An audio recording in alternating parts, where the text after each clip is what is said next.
Hello friends, this is Vishnukant Singh. Welcome surely in admission media. काफी time से एक ही question आ रहा था, रिवाइज कट ऑफ कब आएगा। इवन कल मैं एक्टिव भी नहीं था तो ग्रुप में काफी सारे जो हमारे टेलीग्राम चैनल्स के ग्रुप है उसमें काफी सारे डिस्कशन भी हो रहे थे कि क्या हुआ सर, नहीं आया XYZ। एक बहुत बड़ा क्वेश्चन उसमें निकल के आया था कि सर सीटें कितनी वैकेंट है। एग्जैक्टली तो मुझे भी नहीं पता है कि सीटें कितनी वैकेंट है, बट अप्रॉक्सीमेट में चीजें बात करेंगे कि अप्रॉक्सीमेटली कितना लग रहा है। क्या जो चीज़ें मुझे लग रही हैं या जो हमारे कैलकुलेशन के अकॉर्डिंग आ रही है उन चीज़ों की मैं बात करूँ। अगर मैं बात करूँ इंडिया के अंदर टोटल सीट्स की, तो इंडिया के अंदर, ऑल इंडिया के अंदर प्लस डीम्ड यूनिवर्सिटीज़ के अंदर टोटल सीटें अगर मैं मिला दूँ तो 23,000 के आसपास सीटें थी, जिसमें आपके DNB भी था, MBA डिप्लोमा भी था और आपके ऑल इंडिया कोटा के 50% सीट प्लस डीम्ड यूनिवर्सिटीज़ की सीटें थी। इस 23,000 में से 11,000 सीटें हमारे पास आई थी vacant for the round 2, plus 5,000 ऐसी सीटें थी जो आपकी वर्चुअल वैकेंसीज में आई थी। मैंने ऑलरेडी बताया था कि वर्चुअल वैकेंसीज क्या होता है, उस पर डिस्कशन करके टाइम वेस्ट नहीं करेंगे। अगर मैं इस 23,000 के अंदर मैं बात करूं तो 9,155 के अप्रॉक्स में आपकी नॉन क्लिनिकल सीटें हैं। जी हाँ, नॉन क्लिनिकल एक बहुत बड़ा मुद्दा रहता है। रीजन मैं बता दूं कि अगर आप लास्ट ईयर की चीजें उठा के देखोगे तो हायर क्लिनिकल, मिड क्लिनिकल की सीटें ज्यादा आपको नहीं दिखेंगी, बट जो 1400 नंबर है, जो सीटें वेस्टेज गई थी, जो आपकी लास्ट राउंड के स्ट्रे राउंड के बाद भी सीटें वैकेंट थी, उस 1400 में आप देखोगे तो नॉन क्लिनिकल सीटें बहुत ज्यादा थी। एंड अगेन पीजी का एक सीट भी सीट होता है, इंपॉर्टेंट होता है, चाहे वो क्लिनिकल हो नॉन क्लिनिकल हो। रीजन क्या है कि आज के टाइम पे इंडिया में काफी सारे मेडिकल कॉलेजेस ओपन हो रहे हैं। इवन 2022 और 2021 में काफी सारे मेडिकल कॉलेज ऑलरेडी ओपन किए गए हैं। प्लस अगर मैं PM मोदी की कल की एक स्पीच के ले लूँ तो उन्होंने गुजारिश भी की थी कि जो बच्चे बाहर जाते हैं मेडिकल पढ़ने, उनमें उन्होंने बोला था कि जो प्राइवेट सेक्टर के लोग हैं वो भी इसमें आके इन्वेस्टमेंट करें, मेडिकल कॉलेजेस डालें, जिससे इन बच्चों को एटलीस्ट बाहर जाके ना पढ़ना पड़े। अगेन कंप्लीट सिनेरियो की मुद्दा एक ही है, पॉइंट एक ही है कि number of medical colleges increase किए जाएंगे। एक सिंपल चीज, अगर number of medical colleges increase होंगी तो मुझे नहीं लगता कि क्लिनिकल ब्रांच का कोई भी बच्चा जाके वहां पे टीचिंग करने वाला। एक सिंपल और एक वेरी नोन फैक्ट है जो आप भी अग्री करोगे। वहां पे टीचिंग फैकल्टीज में कौन जाते हैं? नॉन क्लिनिकल के मैक्सिमम ज्यादा जाते हैं। अब अगर इतने मेडिकल कॉलेजेस ओपन किए जा रहे हैं तो इन बच्चों को प्रोफेसर्स की भी जरूरत पड़ेगी। ऐसा तो है नहीं कि कॉन्टिन्यूसली ऑनलाइन क्लासेस ही चलते रहेंगे और एक प्रोफेसर 4-4, 5-5 जगहों पे क्लासेस लेता रहेगा। ये आज के टाइम पे पॉसिबल था, रीजन था कि कोविड था, ऑनलाइन का चीजें थी, क्लास ऑफलाइन नहीं था। लेकिन ऑफलाइन होने के बाद क्या आपको लगता है कि ये टेक्निकली पॉसिबल है कि एक प्रोफेसर जाके 3-3 कॉलेजेस में टीचिंग करे? अगर फिजियोलॉजी का प्रोफेसर है तो फिजियोलॉजी ही पढ़ा सकता है, एनाटॉमी नहीं पढ़ा सकता है, ये आप भी एग्री करोगे। और पूरी पीजी की जो बेस होती है वो MBBS से आती है। उस बेस को हम खराब नहीं होना देना चाहेंगे। PM मोदी जी भी यही कह रहे हैं। सारे मिनिस्टर से लेके सारी चीजें आप इन पॉइंट्स पर अग्री करोगे कि ये बेस ही सब कुछ है। एंड अगेन एक बहुत बड़ा फैक्टर है ये 9,000 सीटें। आज के टाइम पे अगर मैं बात करूं, राउंड 1 की पहले बात करता हूं, नॉन क्लिनिकल पे ही बेसिस पूरी एनालिसिस है। नॉन क्लिनिकल में अगर आप राउंड 1 की काउंसलिंग देखे होगे तो उसमें से 3,947 आपकी राउंड 1 के अंदर सीटें आई थी जो आपको नॉन क्लिनिकल में अलॉट हुई थी, बाकी सीटें एज इट इज पेंडिंग थी। इन 3,947 में से 2462, जी हाँ 2400 के आसपास सीटें आपकी जाके जिन्होंने रिपोर्टिंग किया और अपग्रेडेशन से के लिए नहीं गए। लेकिन 1485 कैंडिडेट्स ऐसे कैंडिडेट्स थे जिन्होंने अपग्रेडेशन के लिए चूज किया। बहुत बड़ा पॉइंट है, 1400 ऐसे डॉक्टर्स थे जिन्होंने अपग्रेडेशन के लिए चूज किया।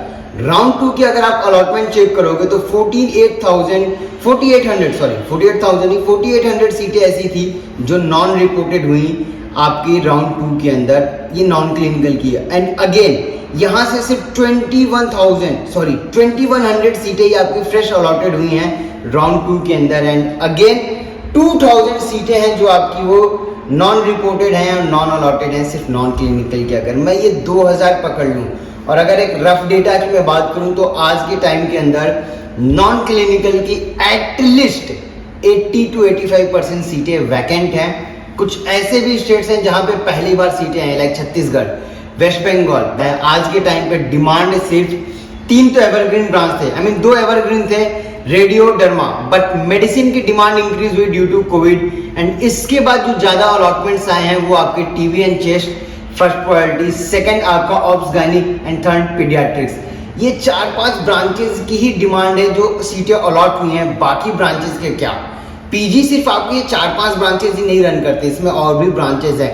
इन सीटों का क्या होने वाला है, दैट्स द रीजन मैं आपको हमेशा बोल के रखता हूँ कि 210 ± 15 एंड कैटेगरी के अंदर 180 ± 15 ही चांसेस हो सकता है। इससे ज़्यादा डेविएशन तो एटलीस्ट पर्सनल लेवल पे मैं बताऊँ या मेरे एनालिसिस के अकॉर्डिंग बताऊँ या जो मेरी टीम है उनके कैलकुलेशन के अकॉर्डिंग मैं बात करूँ, मुझे नहीं लगता चांसेस हैं। And again revise cut off की मैं बात करूँ तो होपफुली आज आ जाना चाहिए, क्योंकि कल आपका ऑलरेडी शिवरात्रि है, सब कोई छुट्टी रहेगी। एंड सेकंड बिग पॉइंट, 2 मार्च से आपका रजिस्ट्रेशन स्टार्ट है। और हमने एक ट्रेंड देखा है, अपने मैं वीडियोस में भी बात करता हूँ कि लास्ट ईयर जो आपका रिवाइज कट ऑफ आया था जस्ट 1 डे बिफोर आया था रजिस्ट्रेशन से, तो 1 डे बिफोर मतलब आज। इस बार के अकॉर्डिंग मैं चलूँ तो आज वो डेट है जिस पे आपको रिवाइज कट ऑफ पब्लिश किए जा सकते हैं। आई नो एंजाइटी बहुत ज़्यादा है, माइंड में डाउट्स बहुत ज़्यादा है, सबसे बड़ा एक ह्यूज नंबर ऑफ रूमर्स हैं कि लाइक इतना होगा, इतना होगा, इतना होगा। मैं नहीं बोल रहा हूँ कि आप मेरे इस एनालिसिस पे बिलीव करो, मैं नहीं बोल रहा हूँ कि मैं फेल नहीं हो सकता, मैं ऑफिशियली बोल रहा हूँ चांसेस ये भी हैं कि मैं फेल हो जाऊँ, but yes I believe in my maths and I believe in my calculation of my team. जो उन्होंने एनालिसिस की है मैं अभी भी उस पॉइंट के साथ हूँ, ऑफिशियली आपके साथ खड़ा हूँ। हो सकता है कि कैलकुलेशन फेल हो जाए, मुझे उसमें भी प्रॉब्लम नहीं है, फिर जो भी चीज़ें होंगी, क्रिटिसिज्म होगा, वो हम देख लेंगे। बट अगर मैं बात करूं फैक्ट्स की बात मैं करूं, कैलकुलेशन की बात करूं, मैं अगर मैं रूमर्स को हटा दूं तो एग्जैक्टली मुझे अभी भी यही फील हो रहा है कि यही रिवाइज कट ऑफ होने वाला है। इससे ज़्यादा या कम होने के चांसेस मुझे नहीं है। कम हो सकता है क्योंकि सीटें बहुत बड़े अमाउंट में वैकेंट हैं। जैसा कि मैंने बताया, कुछ ऐसे स्टेट्स हैं जहाँ पे नई सीटें आई हैं, वहाँ की सीटें पेंडिंग पड़ी हैं, खाली पड़ी हैं, ऑलमोस्ट पूरी सीटें खाली पड़ी हैं। उन सीटों का क्या होगा, क्योंकि एक सिंगल सीट क्रिएट करने के लिए कितना ज़्यादा मेहनत लगता है, कितना ज़्यादा प्रोसेस लगता है एक सिंगल सीट क्रिएट करने, कितने सारे इंस्पेक्शंस होते हैं। अगर आप मेडिकल कॉलेज में रहे हो तो आपको ज़रूर आइडिया होगा कि एक सिंगल सीट के लिए जब एनएमसी आती है तो आपके कॉलेजेस में क्या होता था। आप खुद समझ सकते हो कि कितना ज़्यादा लेंदी प्रोसेस है एक सीट क्रिएट करने के लिए। मुझे नहीं लगता कि आज के टाइम पे गवर्नमेंट एक भी सीट वेस्ट करने जाएगी, और स्पेशली तब जब इंडिया की मीडिया, पॉलिटिशियन, पॉलिटिकल पार्टीज और स्पेशली डॉक्टर्स जो ऑलरेडी कोविड वॉरियर में हमें, जिनको हमने हीरो का टैग दिया था, वो भी इस चीज में रहेंगे कि अगर एक सीट भी वेस्ट होगी तो सपोज करो इन फ्यूचर अगर कोई ऐसा पैंडेमिक आता है तो उसको हम कैसे फाइट ऑन करेंगे। कोविड में हमारे पास डॉक्टर्स की कमी थी, हमने इंटर्न्स को भी वहां पे यूज किया, बट ये क्या पॉसिबल है नेक्स्ट ईयर के लिए? यही रीजन है कि मुझे लगता है कि इतना होना चाहिए ना, आई होप कि इतना ही होगा। And that's why I am saying कि कैटेगरी के अंदर 175 और 180 एंड जनरल के अंदर 200 के लिए होप जरूर है। अगर आपके मार्क्स इसके ऊपर हैं तो आपके लिए जरूर चांसेस बनेंगे। एंड स्पेशली एक और बहुत बड़ा पॉइंट है कि अगर आज के मोमेंट पे एक भी सीट वैकेंट जाएगी तो मुझे नहीं लगता कोई भी एक बच्चा PIL करने से दूर बैठेगा। हमने नॉर्मल चीज़ों के लिए PIL देखा है तो इसके लिए भी PIL हो सकता है। पूरी काउंसलिंग को स्टेक पे रख दिया जाएगा एंड अगेन उस पर डिस्कशन आएगा और दूसरा रिवाइज कट ऑफ लाना पड़ेगा, जो मुझे नहीं लगता टेक्निकली पॉसिबल है, क्योंकि आज के पहले ऐसी चीज़ें नहीं हुई हैं। बट अगेन दैट्स व्हाई मैं होप कर रहा हूँ and I pray to the government कि एटलीस्ट आप इतनी रिवाइज कट ऑफ लाओ। मैं नहीं बोल रहा हूँ कि आप यही करो, मेरे प्रेडिक्शंस को सही कर दो, बट या आई रिक्वेस्ट यू गाइज, आप भी मेल करो, आप भी ट्वीट करो कि एटलीस्ट सर आप इतना रिवाइज कट ऑफ लाओ कि इंडिया के अंदर एक भी सीट वैकेंट ना हो, हर एक डिजर्विंग बच्चे को उसकी सीट मिलनी चाहिए। क्योंकि अगर आपने MBBS क्लियर करके आए हो, आप PG के लिए एलिजिबल हो, तो आई एम श्योर आप एक गधे डॉक्टर नहीं हो, आप एक नॉर्मल डॉक्टर नहीं हो, क्योंकि आपने MBBS के सारे सेमेस्टर्स क्लियर किए हैं, तभी आप इस पोजीशन पे खड़े हो।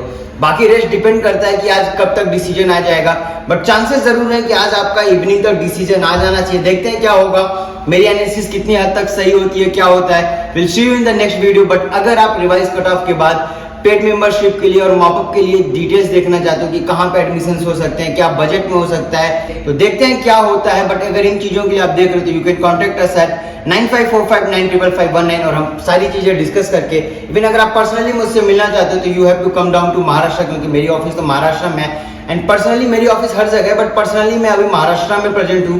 तो आप अगर आते हो तो हम 1-to-1 इंटरेक्ट करके भी सारी चीजें डिसाइड कर सकते हैं। Thank you for watching this video.